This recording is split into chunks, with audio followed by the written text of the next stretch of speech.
Le problème n'est pas d'aller en Chine. Le problème, c'est qu'est-ce qu'on dit quand on va en Chine. Le problème, c'est quel mécanisme de défense on met en place ici. Est-ce qu'on se coordonne avant d'aller à Pékin ou est-ce que c'est la course à l'échalote de celui qui va se prosterner le plus bas devant Xi Jinping pour avoir le meilleur deal possible? Et la réalité, c'est que nous, on a besoin d'une stratégie européenne vis-à-vis de la Chine. Mais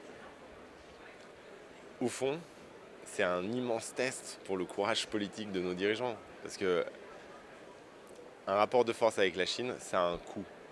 Le problème qu'on a, c'est que si on n'entame pas ce rapport de force, si on n'impose pas ce rapport de force, bientôt nous n'aurons plus de production industrielle en Europe.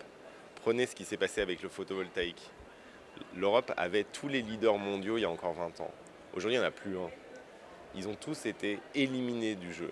Et pourquoi? Parce que la Chine a décidé de les éliminer et a vendu des produits fabriqués par des esclaves, pour le polysilicium par exemple, par des esclaves ouïghours, à des prix cassés, souvent à perte, sur un marché européen qu'ils avaient décidé d'inonder.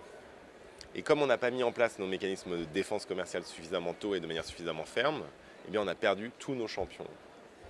Donc l'enjeu maintenant, c'est d'éviter que ce qui s'est passé sur le photovoltaïque se passe sur l'acier, se passe sur la production automobile, et qu'enfin on ait le courage, nous, en Europe, de défendre les productions européennes. Bah oui, on est européen, on ne défend pas les règles de l'OMC, c'est complètement abstrait, on défend les producteurs européens, les intérêts européens, les emplois européens, les voitures européennes, l'acier européen. Et ça, il faut avoir le courage de le faire, même si ça a des conséquences ensuite vis-à-vis des Chinois.